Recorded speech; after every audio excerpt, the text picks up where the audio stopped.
Yo, what's going on, guys? Welcome back to the channel. And as you guys know, the FNCS solos are coming up. So in today's video, I'm going to be giving you guys a couple tips in hopes that these help you qualify for FNCS solos. All right, I'm going to be talking about the point system. I'm going to talk about ways to practice and ways to be more consistent. So before we get into that, let me just mention that I do have a creator code. And I'd appreciate if you guys use my creator code, man. It helps me out a lot. It's just code VON in the item shop, VON. Like I said, guys, this helps me out a lot. So I'd appreciate if you guys use that code. Be a true hooligan and type that code in the item shop, man. But besides that, I want to jump straight into it. First, I want to talk about the point system in these FNCS solos. If you notice with the FNCS solos, the point system is a lot different than any other tournament, like the Cash Cups or the Hype Nights. So you'll notice that each elimination is 4 points. Okay, this is huge. And after that, you get a lot of placement points throughout the game. There's over 15 different placements that you can get and get points off of from this. When these FNCS solos, surviving that extra minute is going to go a long way. So with that being said, this is going to lead into some other tips that I have. The first thing I'm going to say is you got to know how to disengage a fight.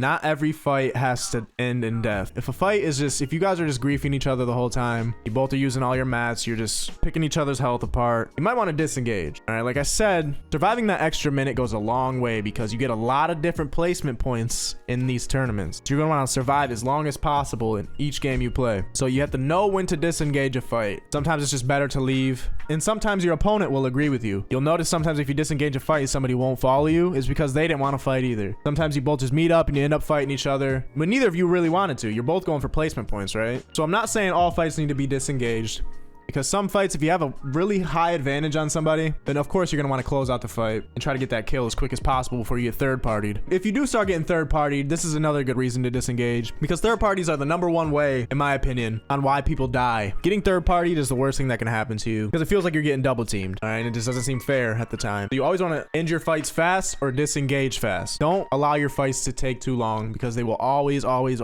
get third partied, and you do not want that. That was my first tip, man. Just learn to disengage. If you're gonna fight, finish it fast. If you're gonna disengage, don't take too long to make that decision, okay? My next tip for you guys is to play scrims. You don't know what scrims are? It's a custom arena match. This is gonna put you up against a lot of other good players, and it's gonna allow you to practice your end game more than you would be able to in arena. So there's a couple days before the FNCS solos are coming up, so you're gonna want to play scrims and play a lot of scrims. Playing scrims helps a lot with end game, like I said, and it gives you more of a feel for how competitive is going to be towards the end game. Because in arena, the end games are not as stacked as they're gonna be in tournaments. So it's kind of hard to practice for tournaments playing in arena. End game, at least. Playing arena is very good for practicing your early game and your mid games, but the end games aren't as stacked as they're going to be in tournaments, so you're definitely going to want to play some scrims. Which brings me to the next thing, man, is that if you're not good in arena, you're not going to be good in FNCS. All right, that's just plain and simple. If you guys are not doing good in arena right now, don't expect to do good in the FNCS solos. All right, you guys got to practice until you get better in competitive Fortnite.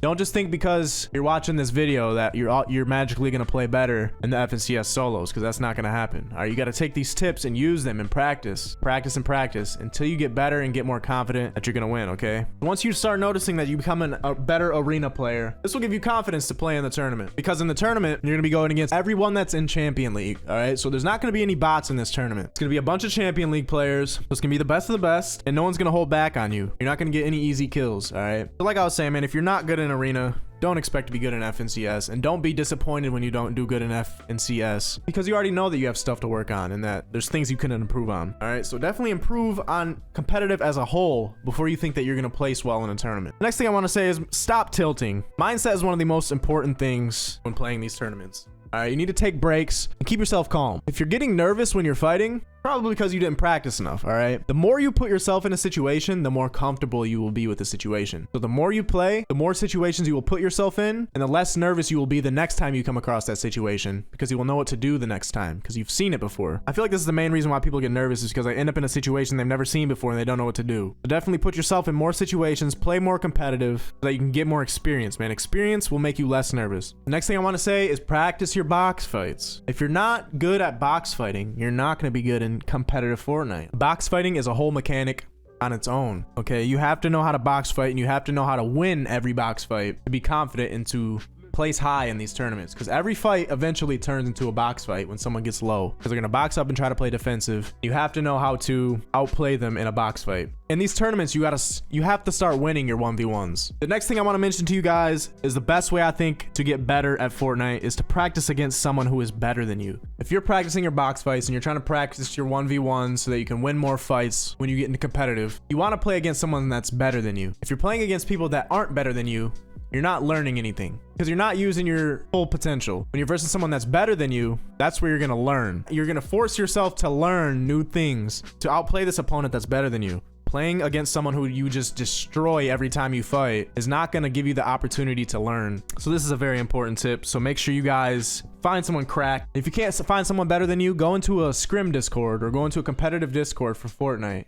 That's where you will find the cracked players that you need to play against to make yourself better. Okay, so the next thing I want to talk about is playing by yourself. I know this is pretty obvious, but it still needs to be said that you need to practice your solos more. Because I know a lot of people, they get bored of solos. I do myself even. It's hard to play solos all the time because it gets boring. But you need to stick to solos, man. Don't practice for this tournament while playing with your friend in a duo arena. Okay, that's not going to make you better as a solo player. You need to play solos and get better as a solo player and stop relying on someone else to make you better. All right, you need to make yourself better. You need to work on your gameplay. And playing duos is not going to help you do that. With comms and everything, fighting more than one person, it's a lot different than solos, all right? Solos is way different from duos. So I'd definitely recommend sticking to solos for the rest of the week until the FNCS comes up. This is where you're gonna get the most practice, playing them solo scrims and solo arena. And now for my final tip.